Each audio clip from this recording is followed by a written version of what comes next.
जय मिथिला। कथी छै बताओ, ई गाँवक सनेश सब छै, देख लियौ। नारियल अपना गाछक, पटुआके साग, देखियौ ई गामक सनेश सब छै। मोटरी छै, एखन तऽ एतबे छै खोलल यऽ जे खराब भऽ जेतै ताहि दुआरे, और बाँकी एखन नहि खोलल यऽ। बड्ड मोन खराब अइ, की कहू, बड्ड बोखार अइ, ठीके नहि भऽ रहल अइ। आ फेर काल्हि पूजा सेहो अइ बरसाइतके, देखियौ केना पार लगतै हमरासँ। बड्ड बोखार छै, अनधुन। ट्रेनोमे एतेक जादा फीवर, 2 बेर दवाइ खेलियै। नैहरमे तऽ नौकर चाकर छलै, कुली छलै, सभटा चढ़ेलकै। लखनऊमे हमरा सबके 7 नम्बरपर उतारलकै रातिमे, अहाँके 3 बजेमे। लेकिन कहै छै ने, महादेव सबेर 1 नम्बरसँ कुली अबै छलियै, हमसभ आनै छलियै, तखन अहाँके सामान जाइ छलै। माँ मानै नहि छै हमर, दए दै छै मोटरी गाँव जाउ तऽ।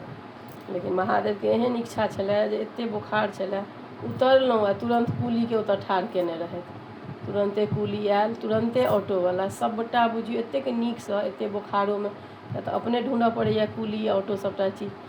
ई हमर ओतेक नहि, अपन एहि सभमे हिनका नहि होइ छनि, हमहीँ करै छियै। लेकिन महादेव बुझलखिन बोखार छै एकरा, तऽ सामनेहेमे उतरलहुँ हेँ ए सी बॉगी लग, ओतेक कुली अहाँके ट्रेनेसँ सभटा सामान उतारलक।